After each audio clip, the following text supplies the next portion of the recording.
Option दे तो लिखा तैनू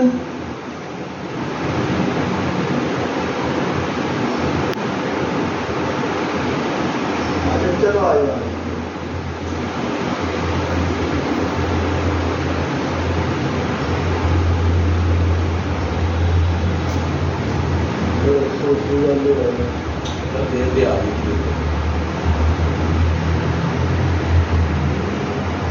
यार उन्होंने मेहनत घट करके देंगे रात में ताले तोड़ने पैणगे जी जी कोई चौकीदार इधर उधर का होगा जी जिन्हें मेहनत करनी नहीं पैती ना जी आंदे ने सामने बैठे होंगे ने पिस्तौल वहां से बस आए बंदे आए ने मेरे को रंग लैन तो जो मैं कलर कैटलॉग अगे किया तो उस तो बाद उन्होंने मोजन लगाया वा तो मैंने अपनी मेरी दुकान की बैक साइड पर लैया तो मेरा मोबाइल मेरी नकदी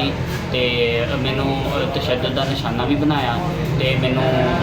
तशद्दुद का निशाना बनाया तो सब कुछ मेरा यानी कि वो लै गए ने अपने को तो यानी कि नकदी तो मोबाइल वगैरह वो मेरा लै गए तो उस तो बाद मैं IG पंजाब नूं रिक्वेस्ट करदा कि ये जिहड़ियां साडी मेन स्ट्रीट के उपर मेन रोड के उपर दुकान हैगी आ ते वध गईयां होईयां जिहड़ियां वारदातां ने इन्हां नूं रोकिया जाए।